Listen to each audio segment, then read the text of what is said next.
Assalamualaikum warahmatullahi wabarakatuh. Anak-anakku di rumah, semoga kalian dalam keadaan sehat walafiat, bisa belajar dengan baik, tidak ada kekurangan suatu apa, kalian bersama keluarga. Pada hari ini kita akan bertemu kembali, yaitu belajar geografi.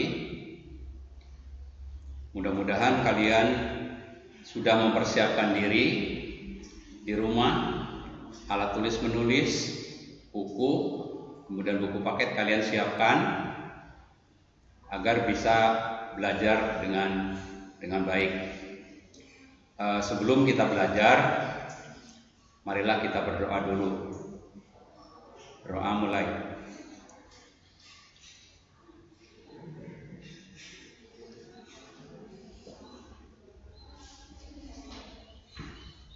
Selesai.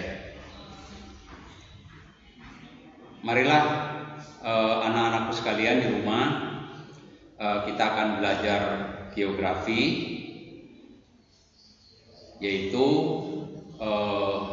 Bapak akan menyampaikan di sini materinya, yaitu tentang pemanfaatan peta. Pemanfaatan peta.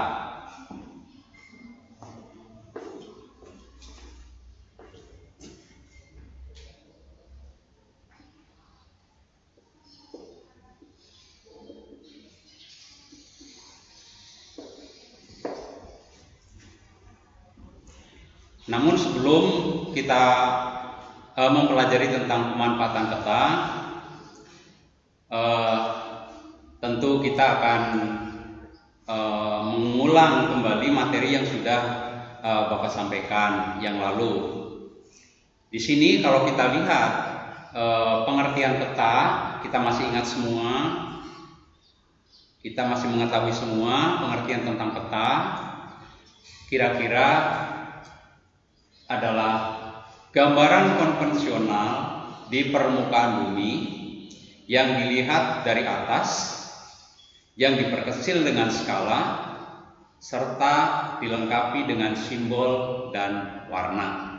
Itu kurang lebih barangkali pengertian daripada peta. Kita ingat semua. Nah, jadi pengertian minimal kita tahu peta itu. Kemudian kita lihat di dalam materi juga yang lalu, peta berdasarkan isinya itu dapat dibedakan menjadi dua. Kita masih ingat? Yang pertama itu yang dinamakan peta umum.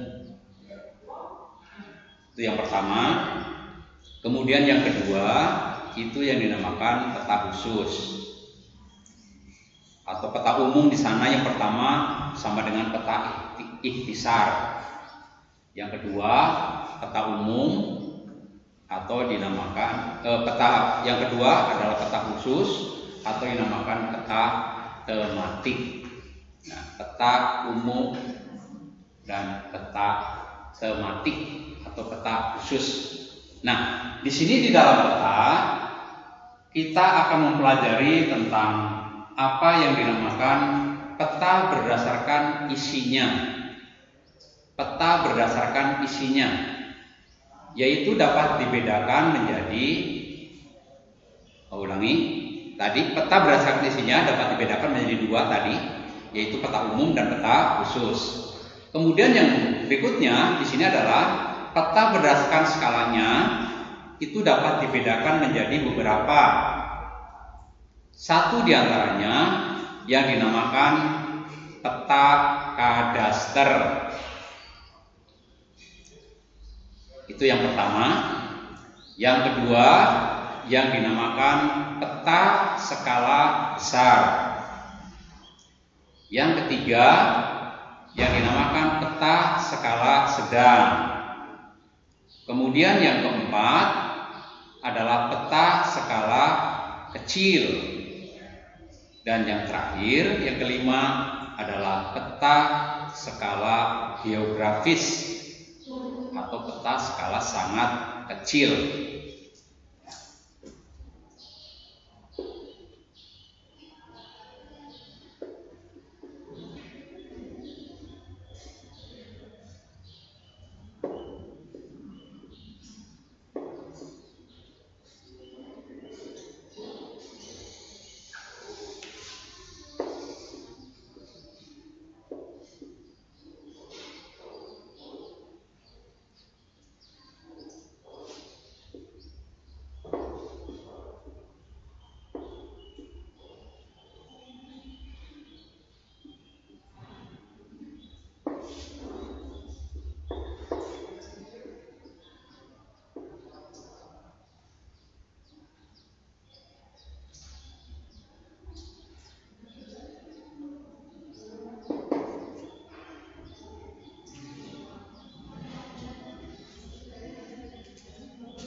Ya, inilah anak-anak, kita lihat peta berdasarkan skalanya dapat dibedakan menjadi 5. Bapak ulangi, 1 adalah peta kadaster, yang kedua adalah peta skala besar, yang ketiga adalah peta skala sedang, yang keempat peta skala kecil, dan yang kelima adalah peta skala geografis. Di sini kalau mau dijelaskan satu persatu, tentu ada skalanya. Itu yang pertama, peta kadaster. Itu skalanya 1 berbanding 100 sampai 1 berbanding 5.000. Yang kedua, peta skala besar 1 berbanding 5.000 sampai 1 berbanding 250.000. Peta skala sedang 1 berbanding 250.000 sampai 1 berbanding 500.000. Peta skala kecil 1 berbanding 500.000 sampai 1 berbanding 1 juta.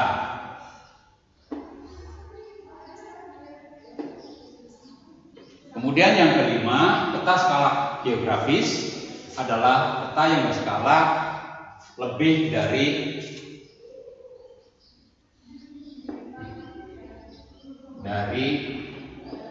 1 juta.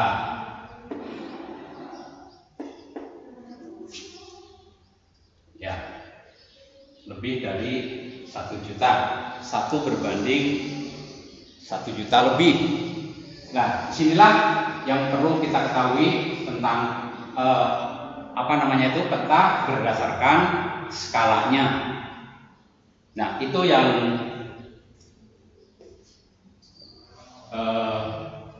pertama. Kemudian yang kedua, kita mengenal di sini adalah yang dinamakan peta. Peta di sini tentu harus bisa dibaca dengan baik. Harus dibaca dengan baik, bisa dibaca dengan baik, bisa dipahami dengan baik oleh si pembaca.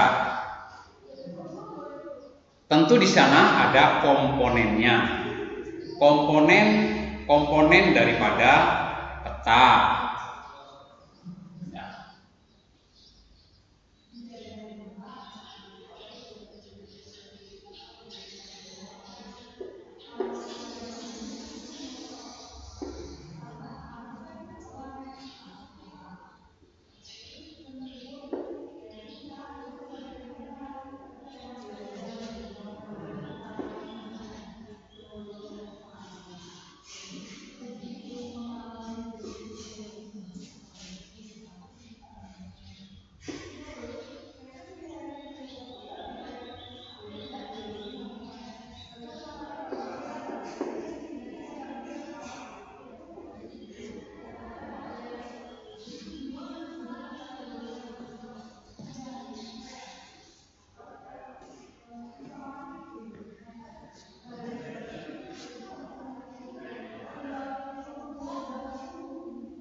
Ya, marilah kita teruskan.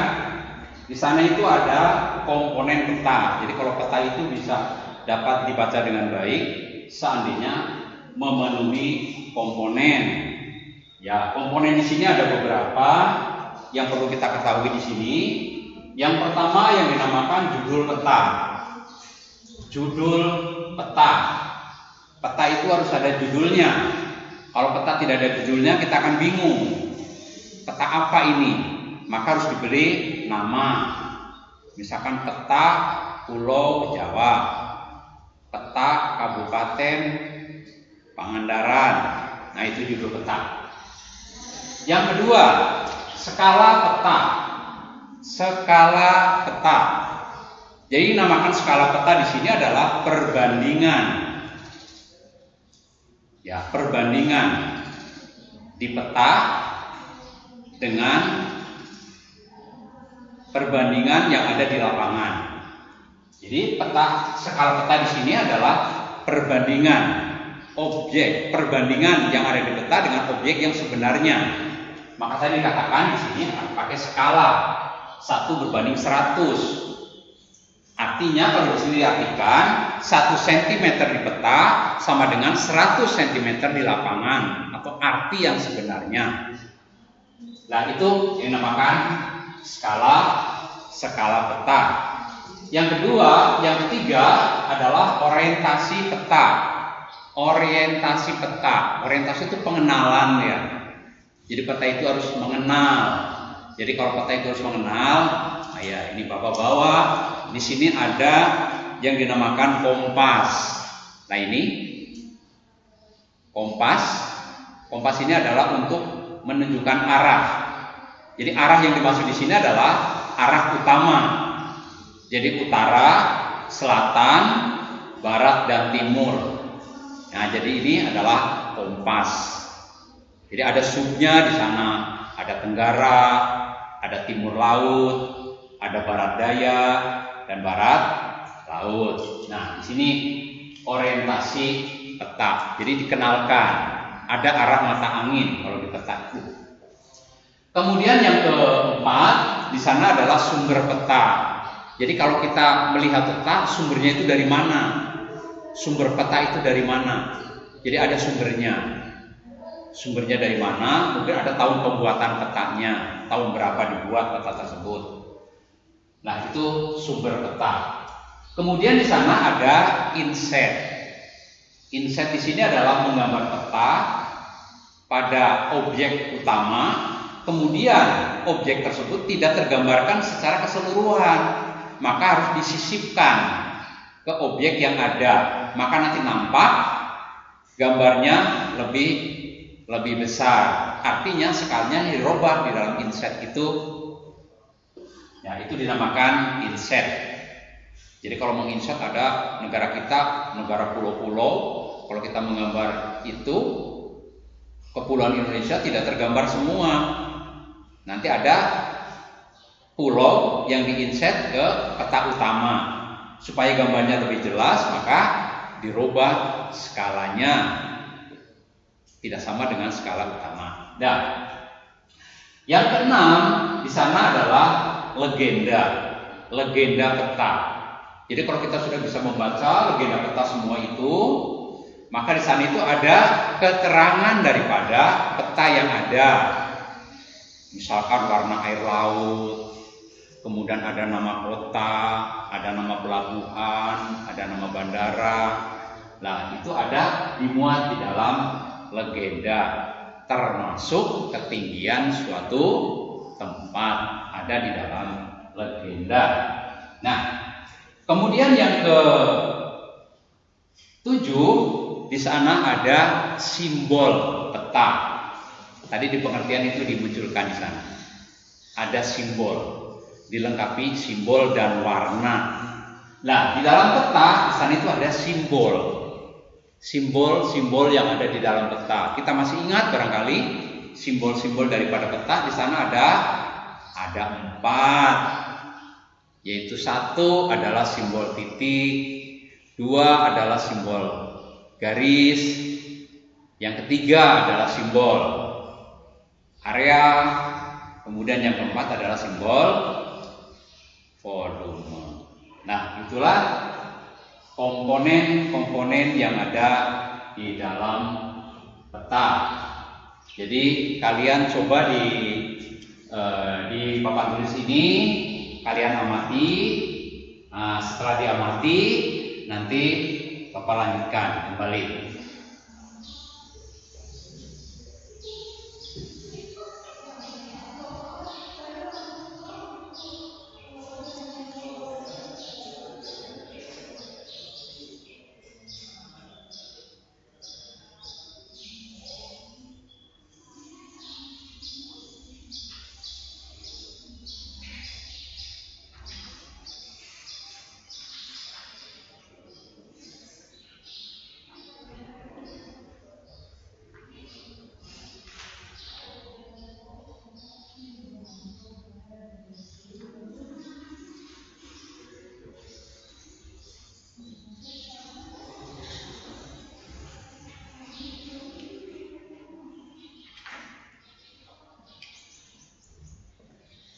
Ya, sudah diamati ya? Sudah diamati semua? Nah, itu penjelasannya tadi. Kalau sudah diamati, Bapak akan teruskan. Ya, Bapak akan teruskan. Kita melihat kepada peta lagi, kembali kepada peta. Di sini peta itu dapat dibaca dengan baik. Dapat dibaca dengan baik. Yang minimal ada 3. Diambil dari komponen yang ada di sini. Yang pertama, itu kita harus bisa membaca adalah jarak. Itu yang pertama. Yang harus bisa dibaca adalah jarak di peta. Yang kedua itu adalah kenampakan pokok.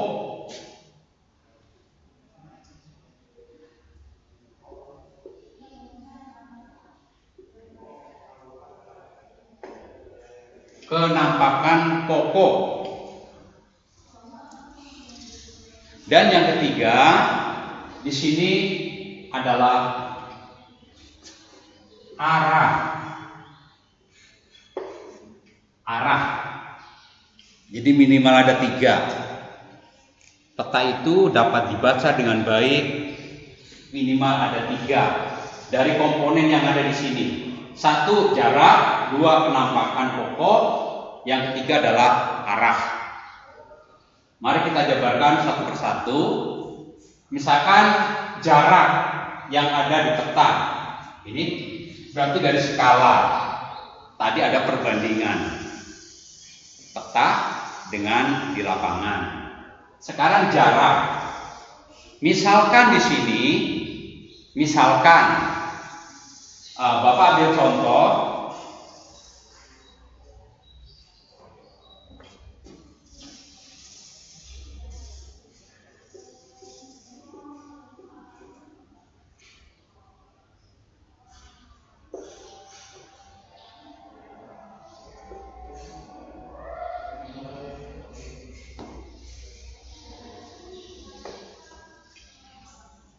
Jarak A ke B di peta sama dengan 10 cm.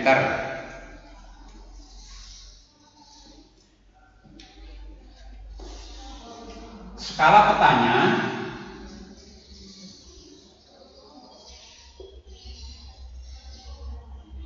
satu berbanding 500.000. Ulangi, ini contoh. Jarak A ke B di peta sama dengan 10 cm. Dengan skala petanya 1 berbanding 500.000. Maka kalian bisa menghitung jarak sebenarnya. Jarak A ke B itu sama dengan jarak sebenarnya. Jarak A ke B yang sebenarnya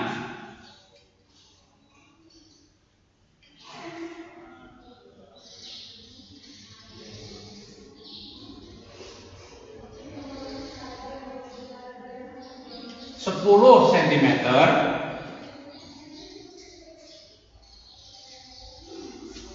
skala yang ada.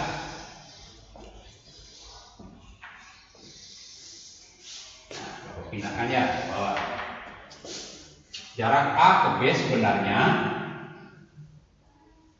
10 kali skala yang ada.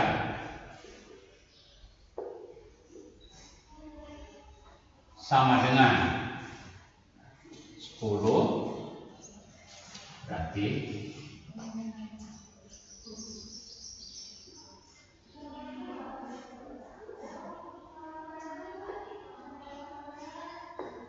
berarti 5 juta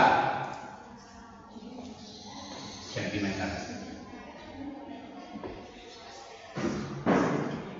Jadi ini untuk mengetahui jarak sebenarnya antara A ke B adalah 10 kali 500.000 sama dengan 5 juta sentimeter.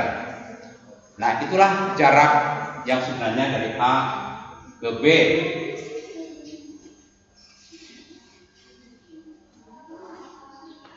Yang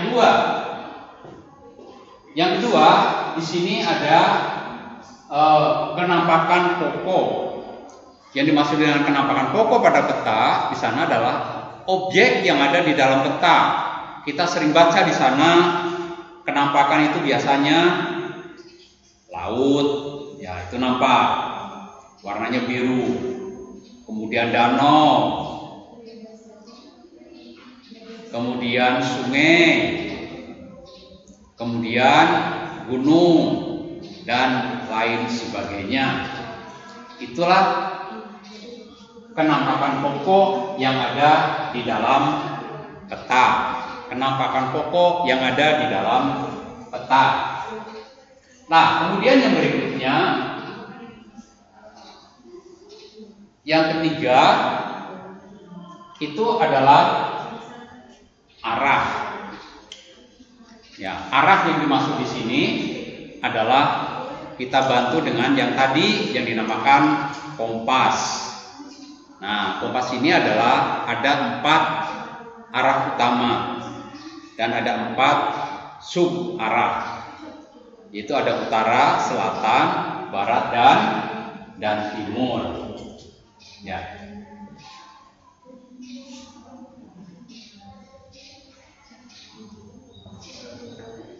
Bapak hapus ya yang sebelah sini.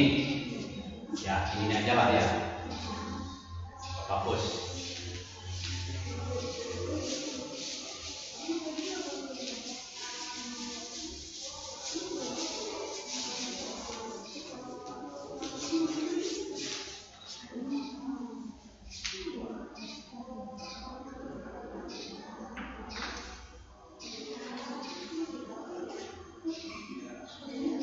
Yang berikutnya, dari arah yang ada di sini kita mengenal 2 metode di dalam arah. Yaitu yang pertama yang dinamakan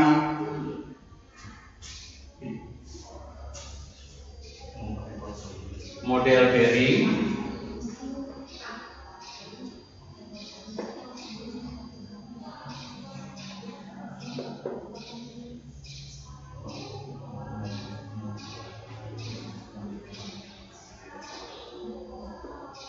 Yang kedua adalah model azimut. Model bearing dan model azimut.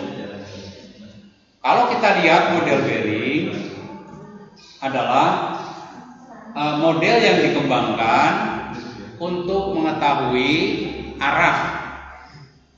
Arah di sini adalah dari satu titik ke titik yang lain atau ke titik yang mau dituju dengan dengan mengetahui derajat sudut atau dengan mengetahui derajat sudut.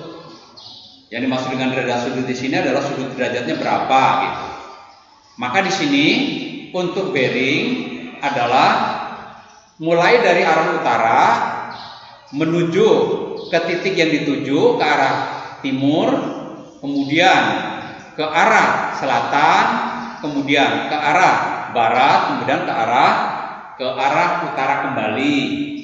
Maka di sini kalau kita ambil contoh daripada model bearing yang pertama, itu bisa kita lihat pada contoh dari gambar yang ada.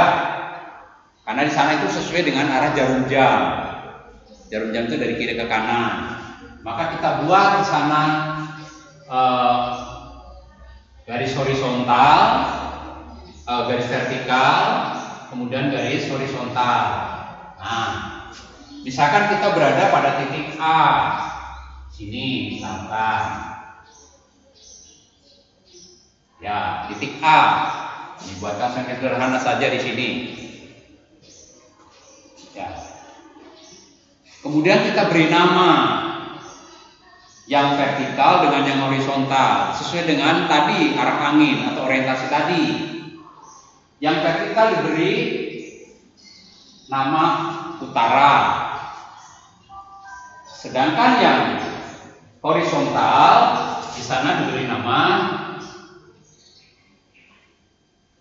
selatan,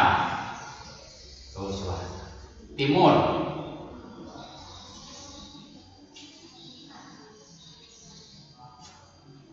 Nah, maka di sini untuk mengetahui bagaimana model bearing itu diketahui, jadi dari arah utara menuju titik yang dituju sesuai dengan arah jarum jam atau berlawanan dengan arah jarum jam dengan sudut di sana adalah 90 derajat, dengan sudut 90 derajat. Maka untuk mengetahuinya di sana kita buatkan pengamatan kita dari titik A dibuatkan sebesar 45 derajat ke arah timur.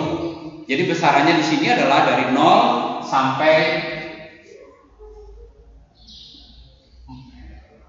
90 derajat. Jadi dibuatkanlah dari sini, ya,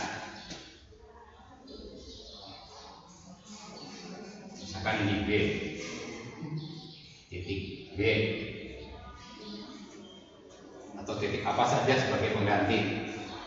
Maka dari titik U ke titik B itu adalah 90 derajat, 45 derajat, 45 derajat. Jadi U B sama dengan 45 derajat. U ke B 45 derajat. Nah, dari sini sesuai dengan arah jarum jam. Atau pengamatan kita dari A ke B, garis sudutnya di sini adalah 45 derajat. Ya, paham ya? Mudah ini untuk menentukan sudut ini. Nah, itu yang pertama. Coba kalian amati dulu, ya. Jadi di sini untuk bearing adalah sudutnya dari 0 derajat sampai 90 derajat. Menghitungnya sesuai dengan arah jarum jam atau bisa juga berlawanan dengan arah jarum jam. Nah, kalian lihat dulu di situ.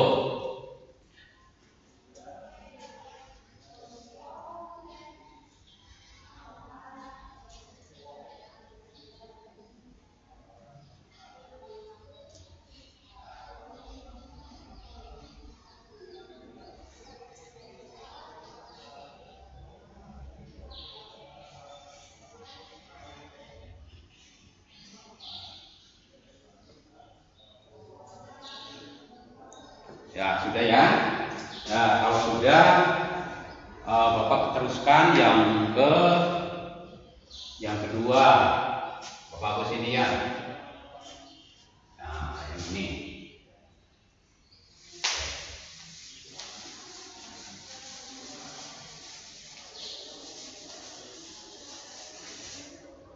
Yang kedua itu adalah model azimut.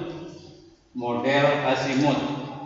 Untuk mengetahui model azimut hampir sama dengan model bearing, yaitu arah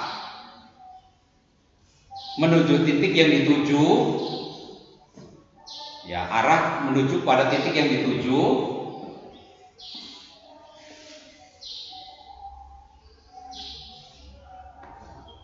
Atau sudut yang dituju dari utara menuju ke titik yang dituju dengan menunjukkan sudut azimut. Ya, menunjukkan sudut azimut. Caranya di sini adalah dari utara searah dengan jarum jam atau juga bisa berlawanan dengan arah jarum jam. Maka sudutnya di sini adalah untuk azimut. Besarannya sudut azimutnya adalah 0 derajat sampai 360 derajat. Ya, kalau tadi bearing 90 maksimum, ini adalah 360 derajat. Nah, maka untuk mengetahuinya di sini untuk bearing azimut, di sana kita buatkan seperti yang tadi. Misalkan tentukan, nah kayak gini sesuai dengan arah jarum jam, sesuai dengan arah pada kompas. Tentukan di sana arah utara, kemudian arah timur, kemudian arah selatan, dan arah barat. Nah, setelah itu baru kita buatkan azimutnya berapa. Azimutnya berapa? Jadi di sana itu dari 0 derajat sampai 360 derajat. Sesuai dengan arah jarum jam. Jadi kalau jarum jam kan dari kiri ke kanan, balik gitu. Atau bisa juga berlawanan dengan arah jarum jam. Sudut azimutnya maksimum 360 derajat. Misalkan di sana kita ambil contoh, misalkan azimutnya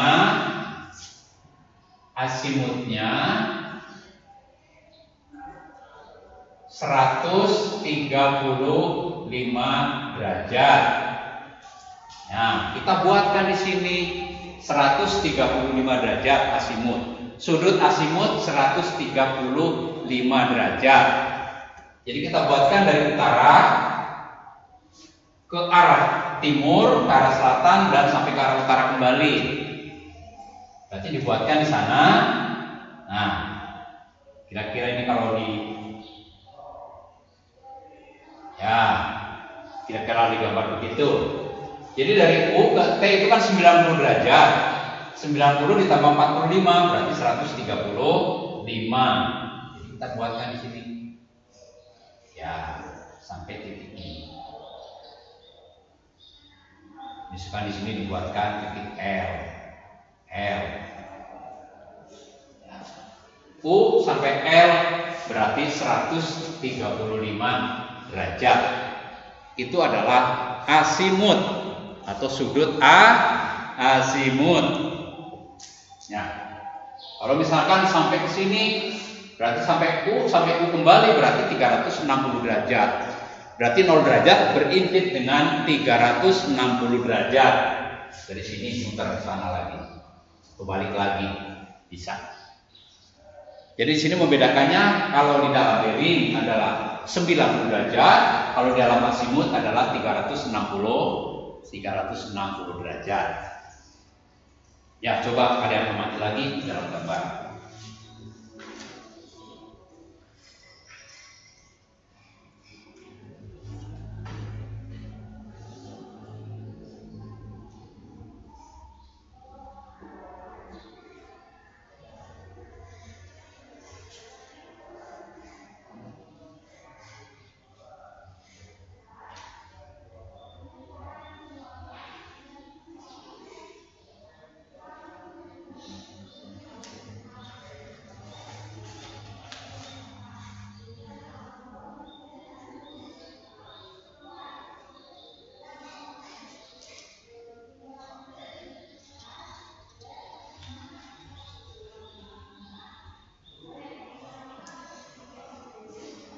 Ya, kita teruskan.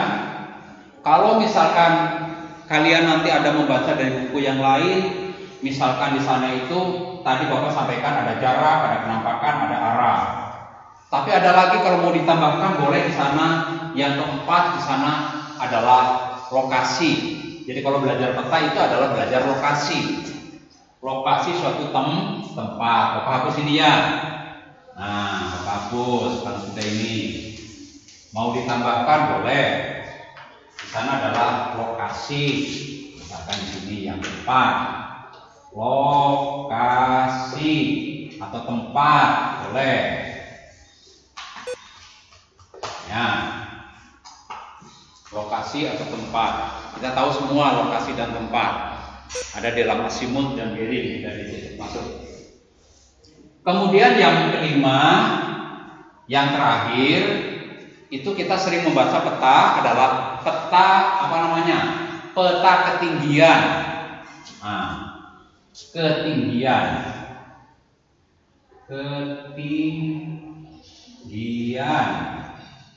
Ya. Boleh. Ketinggian.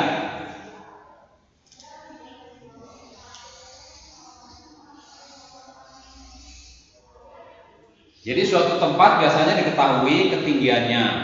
Yang biasa dihitung ketinggian tempat itu selalu dihitung di atas permukaan air laut. Di atas permukaan air laut.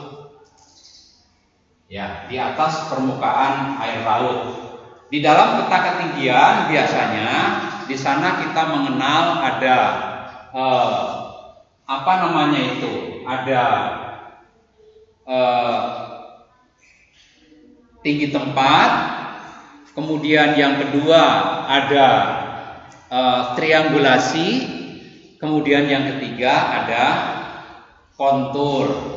Ada 3 ya. Nah,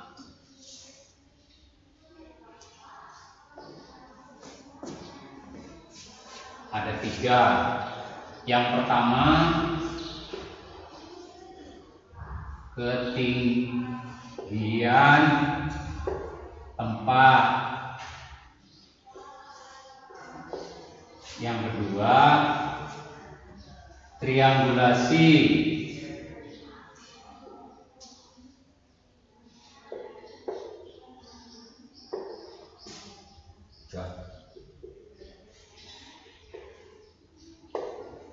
Ya, yang pertama adalah ketinggian tempat atau ketinggian titik-titik. Nah, kalau di buku biasanya ada ketinggian titik-titik ya.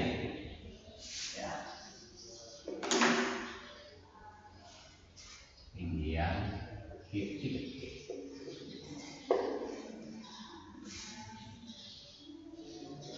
Ketinggian titik-titik tertentu itu satu. Yang kedua triangulasi. Yang ketiga adalah kontur. Ya, kita jabarkan dulu ketinggian titik-titik di sini. Biasanya kalau di dalam peta suatu wilayah atau yang kita kenal peta apa namanya itu peta topografi ya. Iya, peta topografi. Yaitu peta yang menggambarkan permukaan tanah dilihat dari ketinggian tertentu. Di sana adalah titik. Ketinggian titik. Ketinggiannya berapa titik-titik tersebut. Yang kedua adalah triangulasi. Triangulasi biasanya di sini adalah ketinggian tertentu yang diberi simbol biasanya. Triangulasi itu. Simbolnya itu biasanya simbol titik karena ketinggian. Kalau garis kan biasanya jalan ya, sungai. Nah, yang ketiga di sini adalah kontur. Kontur di sini adalah di sini adalah ketinggian. Ada kita kenal garis kontur, yaitu garis yang memiliki kesamaan. Garis yang memiliki kesamaan titik-titik yang sama ketinggiannya. Garis yang memiliki titik-titik yang sama ketinggiannya, maka dinamakan garis kontur. Jadi ada 3 di sini. Bisa kalian nanti lihat di buku juga ada di sana itu ketinggian titik-titik tertentu, kemudian triangulasi, kemudian garis kontur. Ya, misalkan di sini Bapak buatkan yang sederhana. Nah, ini Bapak hapus ya, jalan.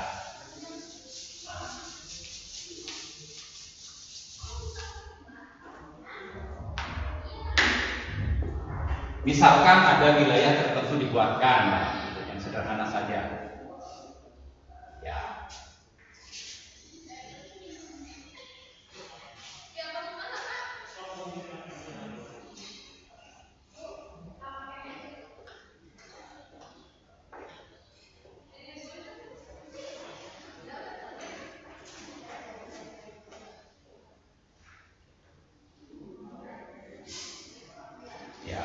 Kita tambah lagi 1. Nah, kita bisa lihat di sini yang dinamakan tadi titik-titik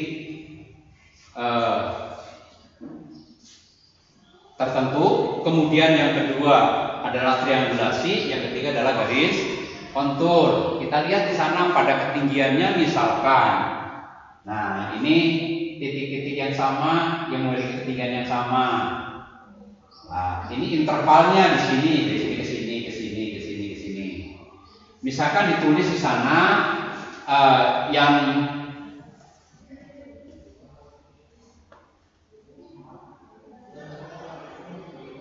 yang pertama, misalkan di sini ketinggiannya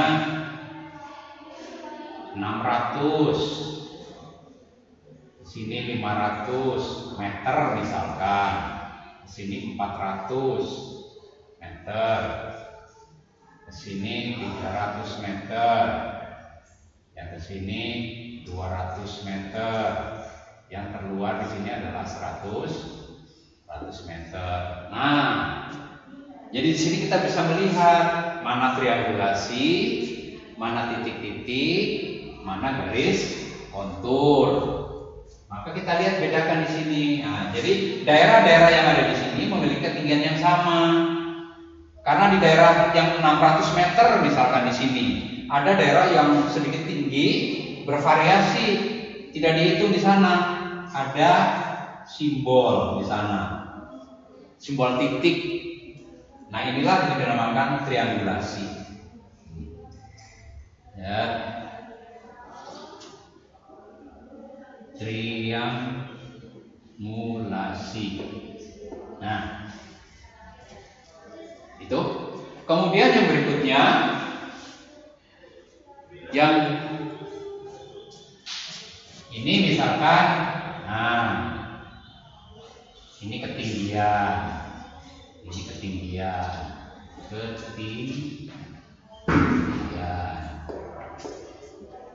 Nah, ini semua yang dari sini ke arah sana,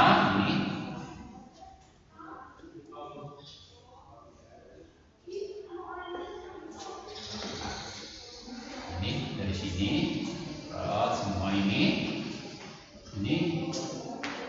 garis kontur. Garis kontur dari sini, garis-garisnya ini. Maka kita bisa melihat daripada apa yang dinamakan titik atau ketinggian titik tertentu, kemudian triangulasi dan garis kontur.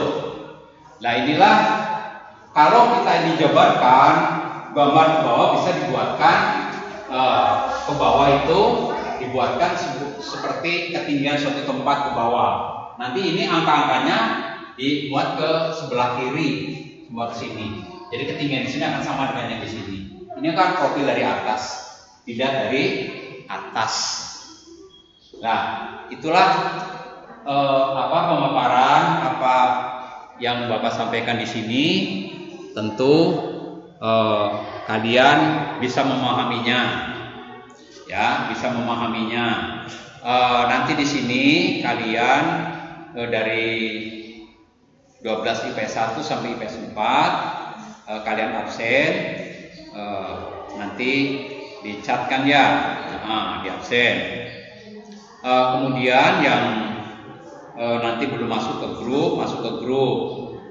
Tuh. Nanti kalau ada yang bertanya, ada pertanyaan, nanti kalian kirim ke lewat WA aja ke grup, ya, lewat WA ke grup. Nah, untuk itu bisa Bapak simpulkan di sini. Yang tadi Bapak akan simpulkan bahwa yang dinamakan peta di sini adalah gambaran konvensional di permukaan bumi yang dilihat dari atas, yang diperkecil dengan skala, serta diberi simbol dan warna. Nah, itu kesimpulannya. Kemudian di sini peta dapat dibedakan menjadi dua berdasarkan isinya.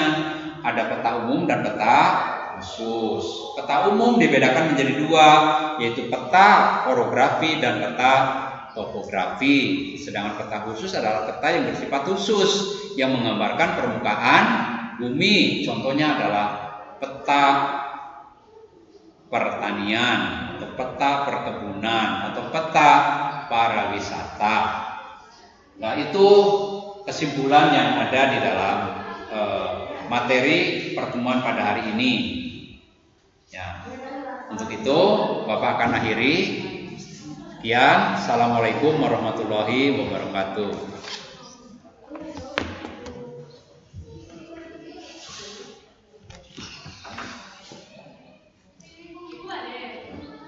Lama, Ibu. 47 menit.